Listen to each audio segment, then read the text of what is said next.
Hello, my dear students. Good morning, everyone. And today we can conduct another new topic. I think we have already given the notes.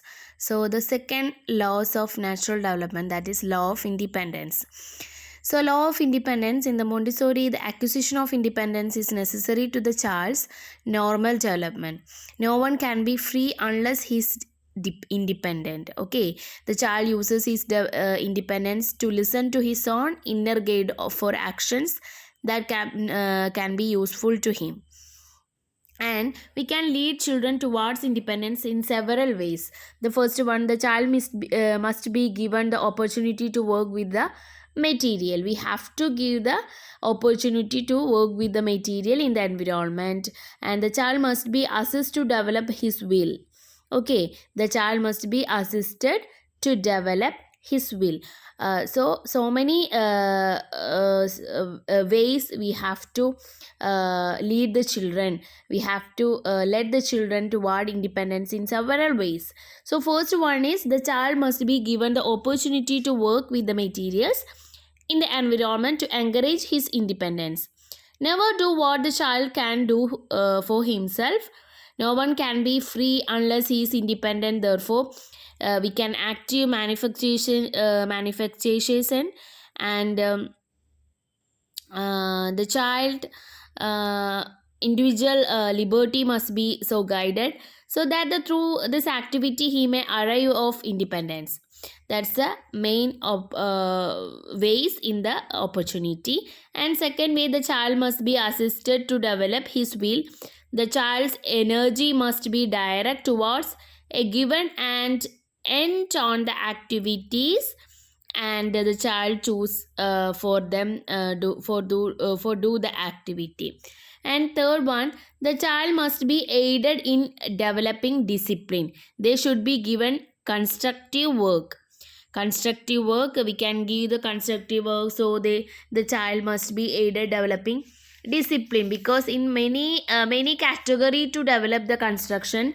So in the child develop their constructing work, so they were very silent and they very disciplined also. And fourth one, the child needs to know and have an understanding of good and evil.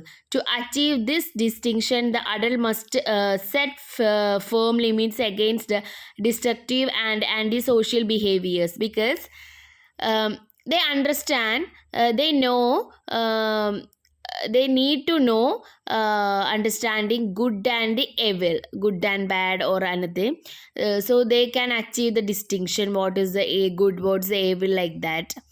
And in Dr. Maria Montessori's words, the directress should never be afraid of destroying what is evil. It is what is good she must fear to destroy. Good being interrupted as any activity which leads to order, harmony, self-development, and therefore to discipline also. So evil being anything which leads to dissipation of the child's creative energy, therefore is a disorder also. So we the adult, we have to give the solution. And last one, we need to give freedom for the child. Only in an atmosphere of freedom can a child reveal himself to us. The adult will have to play passive role and allow the child to take control of his environment. If the adult persists in just unpursuing the world, the child, he will not realize his full potential. That's why we need to give freedom for the child. That also very important one. And the laws of natural development, the first one is law of work, second one is law of independence, and third one is power of attention. What is that? Power of attention.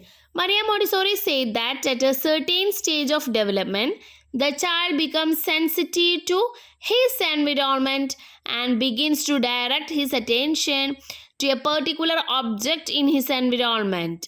Because it is a Montessori environment that we give the children activities that engage the child's whole personality development. By working with the materials, he develops his ability to concentrate and builds his personality. Initially, children are attracted the material that appeal to their five senses. Next, they know that attracts the child. Last, it's known that attracts him to an activity.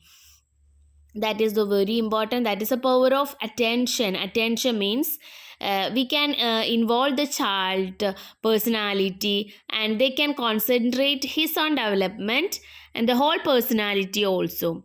So initially the children attracted the material, so this attention will be there with the material.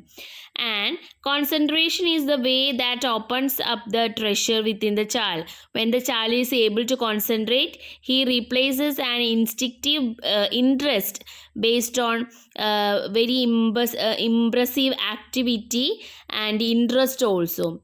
Now he becomes calmer and more controlled and rested also. What's the reason that why they calm and more controlled? Because this they can do the activity law of work, and they can independently they can work with the material, and we can give the child to give the attractive materials. The attention will be there. That is means power of attention. And fourth point is development of will. I think you just read that point. It's a very big point, so just I introduce that point. Development of his will. That is correct. Development of will. After internal coordination is established through the child's ability for a long concentration, what he is really revealed. Okay, that's a condition. And Montessori observed three stages in the development of will. Development of will, because Montessori believed that decision made by the child, any activity and the action taken by the child are the basis of the development. Dr. Maria Montessori proposed that giving lectures and what the child taught to their use, because they are very involved to decision and actions also. She also felt that in traditional school children are not given enough freedom to make their own choice, and therefore these obstacles to develop of their will. But in the Montessori environment, we are giving the freedom to make their own choice, and they can choose the materials what they can lead. And this point, the development of will is a very big topic. So next class we can discuss in that point. So today we discussed that laws of natural development, for second point, law of independence and power of attention. I think these 2 points you got it, and we can conduct next class. Okay, thank you.